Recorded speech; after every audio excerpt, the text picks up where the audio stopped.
জবাবটা হলো এই যে আওয়ামী লীগ বিএনপির মিটিংয়ে কত খরচ হয়, আওয়ামী লীগ বিএনপি দল চালাতে কত খরচ হয়, এই টাকার উৎস কি, এই প্রশ্নটা কিন্তু আমি একবার না একাধিকবার বিভিন্ন সময়ে বিভিন্ন প্রসঙ্গে আমি বলেছি। এখন গতকালকে মিটিং হয়েছে নাগরিক পার্টি, মিটিংয়ের হিসাব চাইব, এই কথাটা বোঝার চেষ্টা করেন ভাই।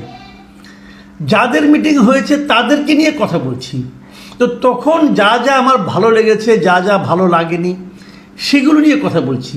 এখন আমি আওয়ামী লীগ নিয়ে ওই সময় কথা বলার প্রসঙ্গ আসে, ওই যে আওয়ামী লীগ নিয়ে বলি, কালকে বলবেন জাসদ নিয়ে তো ভাই বললেন না, আচ্ছা জাসদ নিয়েও বললাম, তখন বলবেন যে হ্যাঁ আপনি আওয়ামী লীগ বললেন, জাসদ বললেন, কই জাতীয় পার্টি নিয়ে তো বললেন না, আচ্ছা ওটাও বললাম না, হয় বলবেন জামাত নিয়ে তো বললেন না, এটা নিয়ে বললাম না, ওটা নিয়ে বললাম না। এটা তো অজুহাত না রে ভাই। আরেকজন বলেছেন যে একমাত্র দেশে আপনি জ্ঞানী, আর কোনো জ্ঞানী নাই। ভাই এখানে জ্ঞানের কোনো বিষয় না, এগুলি হয় কি, আমি একটা কথা বলি, সেই জিনিসটা হলো যখন কোনো একটা বক্তব্য আপনার কাছে খারাপ লাগে, আপনার পছন্দ হয় না, আপনাকে আহত করে, তখন যদি আপনি ওই বক্তব্যের জবাবে যদি আপনার নিজস্ব কোনো যুক্তি না থাকে, এই কথাটা বলি ভাই, আমি যুক্তি দিয়ে কথা বলার চেষ্টা করি। আমার যুক্তিতে ভুল থাকতে পারে, ভুল থাকলে ভুলটা ধরাই দেন, পাল্টা যুক্তি দেন।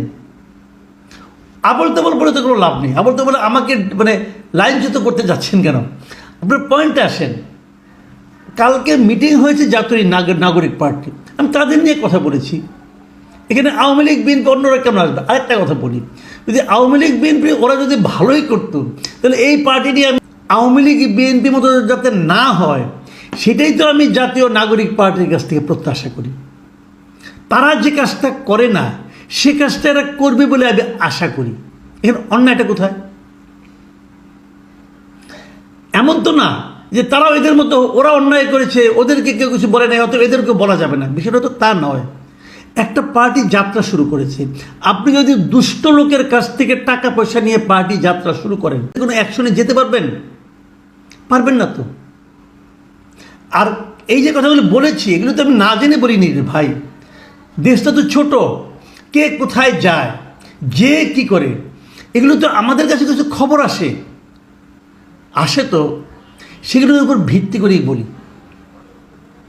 কাজে আমি এখনও আশা করব জাতীয় নাগরিক পার্টি তাদের ব্যয়ের একটা হিসাব দেবেন। তাতে হবে কি, তাদের ট্রান্সপারেন্সিটা সবার কাছে প্রমাণিত হবে, সবাই জানবে এটা এমন একটা পার্টি যারা তাদের যদি হিসাবটা দিতে পারে, তাহলে কিন্তু জনগণের পার্টি হবে। আমি কিন্তু এই পার্টির সমালোচনা করিনি ভাই, আমি এই পার্টিকে সমালোচনা যাতে করতে না হয় সেই পথে অগ্রসর হওয়ার জন্য বলেছি। আমরা তো একটা ভালো পার্টি চাই, সে ভালো পার্টির জন্য যা যা করা দরকার তারা তা করবেন, এটা আশা করি। যাই হোক, আমি এখন মূল প্রসঙ্গে আসি। কালকে আমার কাছে বেশ কয়েকটা সোর্স থেকে একটা চিঠি এসেছে, বারবার এসেছে একই চিঠি, আমি সব মিলে 9 বার পেয়েছি 9 জনের কাছ থেকে। চিঠির মূল জিনিসটা কি? মূল জিনিসটা হলো পিরোজপুরের জেলা প্রশাসকের দপ্তর থেকে একটা চিঠি। সেই চিঠিটা হলো গাড়ি রিকুইজিশনের জন্য একটা চিঠি। মানে পিরোজপুর জেলা প্রশাসন কয়েকটা গাড়ি, 5টা গাড়ি চালক সহ রিকুইজিশন করতে চেয়েছে। সরকার একটা 88 সালের একটা আইন, অস্থাবর সম্পত্তি হুকুম দখল আইন। মানে সরকার চাইলে, তার যদি প্রয়োজন পড়ে, সে যে কারো একটা গাড়ি, বাস হোক, ট্রাক হোক, জিপ হোক, সে বলতে পারে এই গাড়িটা আপনার, অসুবিধা নাই, কিন্তু সরকারের প্রয়োজন, এখন বিশেষ প্রয়োজনে, অতএব আপনার গাড়িটা আমরা রিকুইজিশন করলাম, মানে গাড়িটা আমি নিয়ে আসলাম। কাজ করবে, করার পর আবার 1 দিন 2 দিন পরে আমি গাড়িটা আপনাকে ফেরত দিয়ে দেবো। রাষ্ট্রের কাজে আপনার গাড়িটা আপনি দিবেন সরকারকে। এই হলো অস্থাবর সম্পত্তি হুকুম দখল আইন 1988। এই আইনের 3-1 ধারা অনুযায়ী সরকার চাইলে জনস্বার্থে যে কোনো গাড়ি রিকুইজিশন করতে পারে। এই সম্পর্কে আপনারা জানেন, নতুন করে বলার কিছু নেই।